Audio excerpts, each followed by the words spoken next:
Hi, my name is Elyse ONeil, and today I will be talking about a piece of art that I connect to from the UK Art Museum titled Fly Away, created in 1989 by Jane Cochran.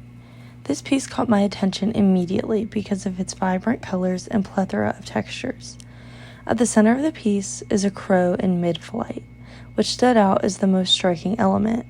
The more I looked, the more I saw beneath the surface, a collage of patterns and materials that stood for different layers of experience and memory. As I learned more about the artist, Cochran, I found out she was born in 1943 and began creating quilt-based art in 1978. She is originally from Louisville, Kentucky, and her work is often influenced by social movements, including that of MLK. This made me think about my own childhood and how the environment we grow up in plays a significant role in who we become. So using Fly Away as a starting point, I wanted to explore how different childhood environments affect people into adulthood and their success. The idea of the crow flying away became symbolic for me. It reminds me of the moment people begin to separate from their upbringing and start making their own choices. But the patterns in the background suggest that where you come from never really leaves you, and there are so many bits and pieces that make up who someone is or what this artwork is. Let us start with socioeconomic status. According to a policy brief from UC Davis, people who grow up in poverty are significantly more likely to face health issues in adulthood. In fact, children from low-income backgrounds are about 83% more likely to develop metabolic syndrome later in life, which includes conditions like high blood pressure and heart disease. This shows how early financial hardship not only affects your present, but it can shape your future in very real physical ways. One small slice of the positives of having a stable economic home life that I, as well as others my age, are experiencing is having connections. Parents who have stable incomes are likely successful in their careers and can provide opportunity and connections for their children as they attempt to break into the workforce. My parents have provided me with multiple people whom I have gotten advice and internships from, which I am forever grateful for. However, it would be difficult to attempt to gain work experience if your parents had none themselves and no advice to give you. I am extremely empathetic to first-generation individuals who are breaking into the world with only their own help. This connection between poverty and health issues, as previously discussed, is a discouraging subject because you cannot control what family you're born into. The fact that if you happen to be born into hardship, you are at a disadvantage for your future does not sit right with me. This statistic adds to the need for mass poverty and the living crisis to be corrected.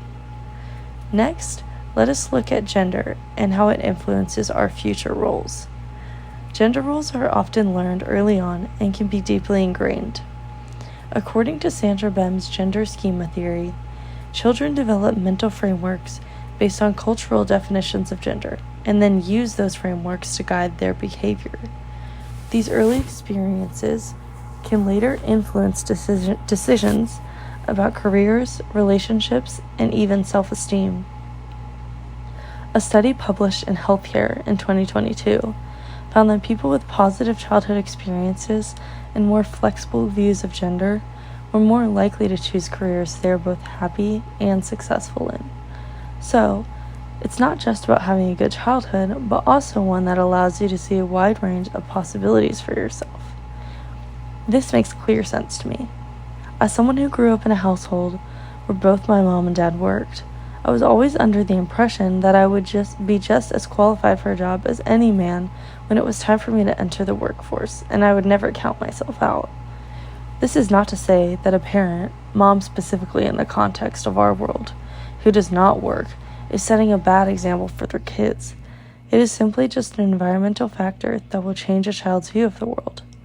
Personally, although working, my mom took on more typically female roles around the house as well, which has set a standard for me. As a woman, I expect to be doing the same for my future family, and this is not because a family must function that way. It is just what I have always known. It is very interesting how much parental dynamic shapes a child's view of even simple things like who does the laundry. This raises flags for concern on more serious topics that children learn and accept through their parents' example. Children learn a lot from watching their parents. In a 2021 article from Frontiers in Psychology, researchers found that children's expectations for work and family life often align with the roles their parents model at home. For example, children with involved parents tend to think more positively about balancing both career and family responsibilities in the future. Where someone grows up also matters. Geography plays a big role in shaping childhood experience. A study in Australia tracked 167 individuals over 34 years and found that location, especially in terms of access to education and job opportunities, made a significant difference in their long-term outcomes. Those who grew up in areas with fewer resources often remained at a disadvantage well into adulthood. A similar concept to test would be how travel impacts a person's life. As someone who really values travel and experiencing other cultures, I think that it has had a huge effect on both my character and my life. Travel is a humbling experience that makes one empathetic for the people you share the planet with. I know I would be completely different and have other goals for myself if I did not get the chance to travel in my youth. So what can be done about this? How do we help those who have been dealt a bad hand? Programs like Head Start and other early childhood interventions help level the playing field by giving kids from low-income families access to education, meals, and social support. These programs are based on the idea that changing the environment during the early years can have a long-lasting positive impact. I believe that other programs that provide role models for younger kids who might not otherwise have one are just as valuable as economic and resource support. As we discussed, children absorb a lot from those who they look up to, and having a positive mentor in youth could completely change the trajectory of someone's life. Fly Away doesn't just capture a moment of flight, it captures a lifetime of influences. The textures, the layers, and the crow breaking free all reflect the complexity of growing up. Some people take off easily from the nest, supported by stable and encouraging environments. This is portrayed by the caring hands releasing the crow. Others carry the weight of their past, even as they try to move forward, represented by the abundance of color and texture in the background of the painting. Understanding how our childhood shapes us is key, not only for personal reflection, but also for building a more supportive and equitable society. Thanks for listening.